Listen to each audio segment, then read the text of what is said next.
me sleep. Have you forgiven me? Forgiven you? What have I got to forgive you for? For my stupidity last night about the costume. Oh, I've forgotten about that. I was angry at you, wasn't I? Yes. Maxim, can't we start all over again? I don't ask that you should love me. I won't ask impossible things, but I'll be your friend and companion. I'll be happy with that. You love me very much, don't you? But it's too late now, my darling. We've lost our little chance at happiness. No, Maxim, no. It's all over now. The things happen.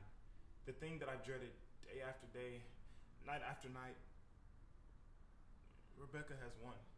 Her shadow is between us all the time, keeping us from one another. She knew this would happen. What are you saying? They sent another diver down. They found another boat. Yes, I know. Frank told me. Rebecca's boat. It's so terrible for you. I'm so sorry. He made another discovery. He broke into one of the ports and looked into the cabin. He found a body. Then someone else was with her. She wasn't alone. That's what you have to figure out. That's it, isn't it, Maxim? No, there was no one. That was Rebecca's body, laying on the cabin floor. No. The woman that washed up in the Edgewater, the woman that's in the family crypt, that's Rebecca. That was an unknown woman, unclaimed, belonging nowhere. I identified it. Her body was laying on the cabin floor, at the bottom of the sea. How do you know, Maxim? Because I put it there. Would you look into my eyes now and tell me that you love me? You see, I knew it was too late. No, it's not too late. You can't say things like that. I love you more than anything else in the world. Please kiss me, Maxim, please. No, it's no use. It's too late now. We can't lose each other now. We have to be together always, with no secrets and no shadow. We may only have a few hours, a few days. Why didn't you tell me this before, Maxim? I nearly did sometimes, but you never seemed close enough. How could we be close when I knew you were thinking of Rebecca still? How could I ask you to love me when I knew you still loved Rebecca? What are you talking about? What do you mean? Whenever you touched me, I knew you were comparing me to Rebecca. Whenever you looked at me, spoke to me, or walked with me in the garden, I knew you were thinking, I did this with Rebecca, and this, and this. You thought I loved Rebecca? You thought I hated Rebecca? Oh, I was carried away by her, enchanted by her, as everyone was. And when I was married, I was told that, I was the luckiest man in the world. She had the three things that really mattered in a wife: beauty, breeding, brains. At least that's what everyone said. And I believed them completely. But I never had a moment's happiness with her. She was incapable of love, or tenderness, or decency. You didn't love her? You didn't love her? Do you remember that cliff where you first met me? In Monte Carlo? That's when me and Rebecca had our honeymoon. That was where I found out who she was. 4 days after we were married. She stood there, laughing, with her black hair blowing in the wind. And I sat there, and she told me everything about herself. Things I wouldn't tell a living soul. I wanted to kill her. It would have been so easy. Do you remember the precipice?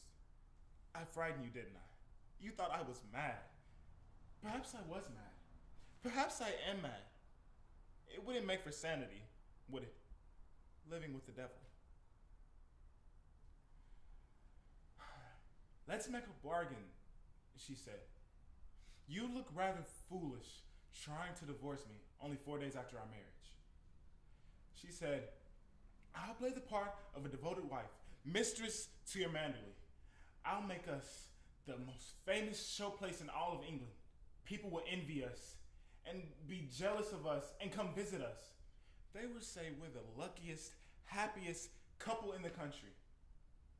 What a grand joke. What a triumph. I shouldn't have accepted her dirty bargain, but I was younger then. And family honor was tremendously conscious in my mind. Family honor.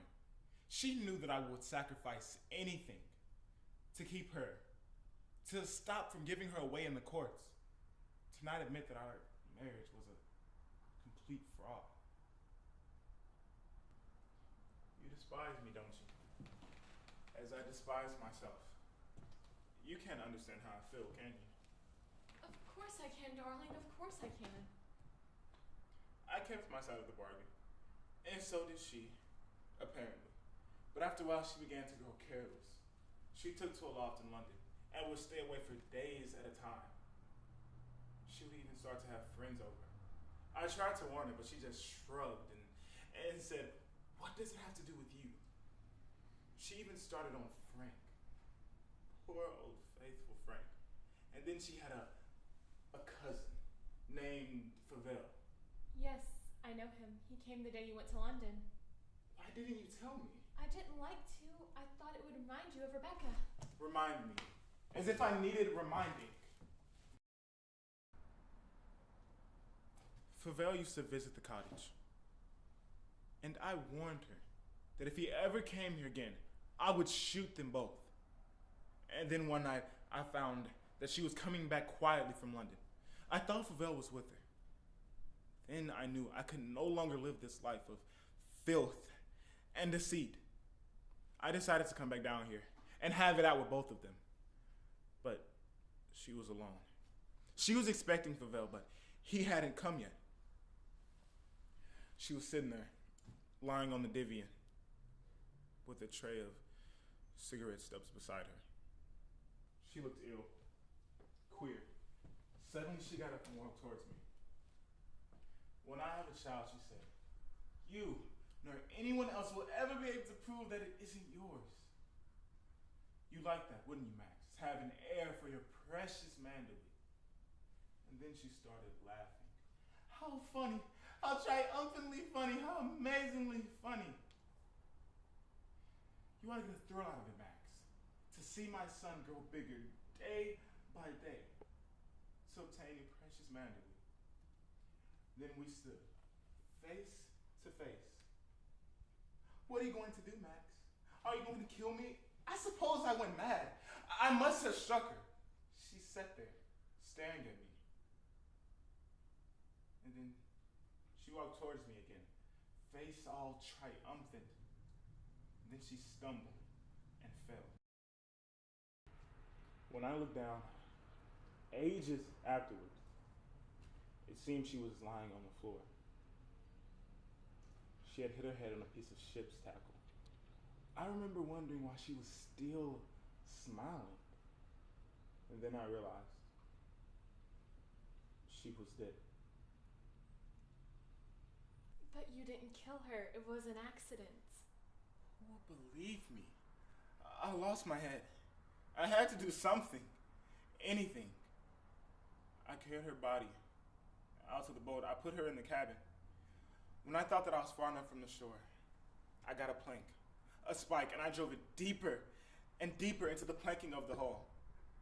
I opened the water in the sea cocks, and the water just came rushing in. I climbed over into the dinghy. I saw the boat heel over and sink. And then I went into the cove and it started raining. Maxim, does anyone else know about this? No. No one. Except you. We've got to explain it then. It must be the body of someone you've never seen before. No. They're bound to know her. Her rings and bracelets, she always wore them. They'll find out it was her. And then they'll remember the other woman. The woman in the crypt.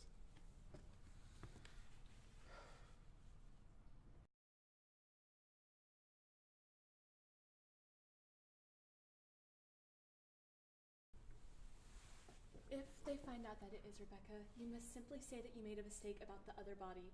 That day you went to Edgecombe, you were ill. You didn't know what you were doing. Besides, we've got to remember, Rebecca's dead. She can't speak. She can't bear witness. She's dead. She can't harm you anymore. We're the only two in the world that know Maxim, you and I.